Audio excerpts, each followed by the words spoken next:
Well, guys, it seems as if the newly crowned Miss Universe, Fatima Bosch, has no intention of stepping down anytime soon. This is despite the blatant rigging allegations and controversy surrounding her win. Correction, guys, why are we calling it allegations? It's a fact. It has been proven. As a matter of fact, guys, this morning the Miss Universe organization through an unofficial channel announced that Fatima is starting her rounds and tours as Miss Universe, and guess who's the lucky country that's gonna receive her first, and the lucky city. That's right, ladies and gentlemen, USA, New York City. This comes after her being entirely and completely ignored in Thailand, where people were more interested in looking at the dinosaur over there than in Miss Universe 2025. Obviously, guys, when she goes on this tour, she is gonna be interviewed mostly by Spanish speaking and Mexican speaking networks. So I'm like, are they gonna ask the questions that we all wanna ask? Because my first question to her would be, do you think that you are the legitimate winner of the Miss Universe 2025 competition? Cyber Monday is coming up, guys. Remember to boycott the Miss Universe shop because any money that they make goes straight into the pockets of Senor Rahul Rocha Cantu. Ciao for now, guys. See you in the next one. So yun po ang pinaka-latest na update dito kay Fatima Bosch sa kanyang mga kaganapan sa Miss Universe 2025 dahil nagsisimula na di umano yung kanyang reign at pupunta siya sa New York para saksihan yung isang lighting ceremony. So atin rin pong palang pag-usapan mga kapolitika yung pag-ignore sa kanya doon sa isang venue na kung saan ay merong dinosaur na ang sabi ng mga tao ay mas pinapansin pa ng publiko yung attraction doon na isang hayop na dinosaur kaysa dito kay Fatima Bosch na merong sash ng Miss Universe. So ang sabi daw ay nasaktan daw yung mga Mexican dito sa ginawa ng mga Thai na pang-ignore at hindi nila pinansin itong si Fatima Bosch. Pero bago ang lahat ay huwag kalimutang mag-like at mag-subscribe na rin kayo para updated kayo sa ating mga latest issue. So bibigyan po natin ng ating reaksyon itong kay Fatima Bosch na nasaktan daw yung kanyang mga kabayan na mga Mexican sa ginawa ng mga Thai dito sa kailang beauty queen na kinoronahan sa nasabing bansa. So ang sabi daw is hindi daw nirespeto ng mga Thai yung si Fatima at inignore lang daw doon, parang kumbaga napahiya yung kailang beauty queen dito sa isang lugar na kung saan is merong dinosaur attraction. So nasaksihan at nakita yun ng mga netizen, nag-viral at pinag-usapan, nag-trending yung video na yun na hindi man lang siya nilapitan at hindi man lang siya binati ng mga tao doon sa lugar. So I believe na pinag-usapan yun worldwide at nasaktan di umano yung kanyang mga kabayan sa nakita.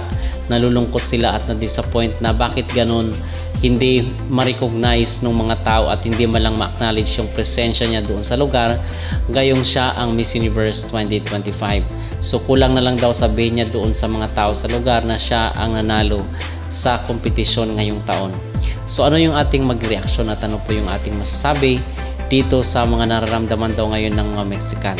So kung ako ang tatanungin mga kapolitika ay sa tingin ko hindi nila pwedeng pilitin ang publiko kung ganun ang treatment or ganun ka-cold ang acceptance at pagtanggap dito kay Fatima Bosch. So talagang hindi mapilit ng mga Mexican ang publiko na tanggapin itong si Fatima dahil in the first place nakikita ng publiko ang malawakang pandaraya dito sa Miss Universe 2025.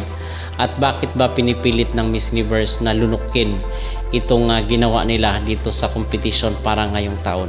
At isa pa ay isipin din nila na marami rin ang nasaktan dito sa ginawa ni Fatima at most especially yung mga candidate na lumaban ng patas, lumaban ng equal dito sa nasabing competition. Yun pala, simula't simula ay meron na silang winner. So masakit yun sa mga candidate at the same time doon sa mga supporters nila na nagpuyat, nagpagod at gumastos dito sa kailang mga botohan. So di ba parang nag-effort lang sa wala pala yung mga supporters ng ibang mga candidate bukod dito kay Fatima Bosch. So ano ang inyong mag-reaksyon mga kapolitika na di umano ay nasaktan ang mga Mexican dito sa ginawa ng mga Thai ng pang-ignore at pag walang pansin dito kay Fatima Bosch sa isang lugar?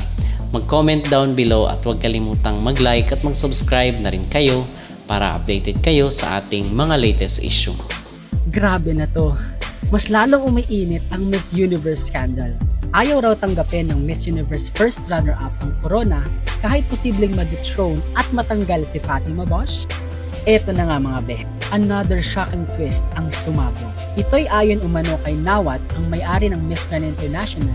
Mismo ang Miss Universe first runner-up na si Vina. Yes, narinig nyo ng tama. Hindi raw niya tatanggapin ang corona kung sakaling ma-dethrone, mag-resign o ma-disqualify si Fatima Bosch. Imagine that!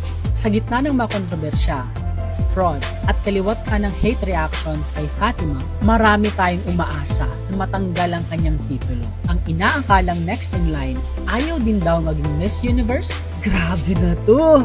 OA, malala. Pero bakit kaya? Ayaw ba niyang maging replacement queen? O ayaw niyang masangkot sa mas malalang gulo? O baka naman may mas malalim pang dahilan na hindi natin alam? Kung totoo nga ito, parang walang gustong magmana sa trono ng isang nagliliyab na impyerno. Miss Universe is slowly becoming a crown nobody wants to wear. Pero kung hindi tanggap ni Vina, sino nga ang susunod? Venezuela na second runner-up? Tatanggapin kaya niya? O si Atisa Manalo na third runner-up? Ang tanong, tatanggapin kaya niya? Kung matatandaan ninyo, unang inialok ang Miss Universe Asia kay Vina, ngunit siya ay nag-decline. Sunod namang inialok ito kay Atisa na parehas tumayaw sa titulo. Tuluyan na kayang mawasak ang kredibilidad ng Miss Universe organization? Malalaman natin. Pero kung kayo ang tatanungin ko, matapang ba ang desisyon ni Vina o taktikal lamang? Opinion ko lang ito hindi ko masisisi si Vina. Sino nga ba ang gustong maging reyna ng isang corona na puno ng duda at kontrobersya? Ang problema ngayon, hindi na kung sino ang mananalo, kundi kung may gusto pa bang manalo. At gaya na rin ang aking sinabi nung nakaraan, the crown didn't lose a queen. The crown lost its value. What are your thoughts about this? Don't forget to leave your comments and opinions below. But thank you guys so much for watching this video.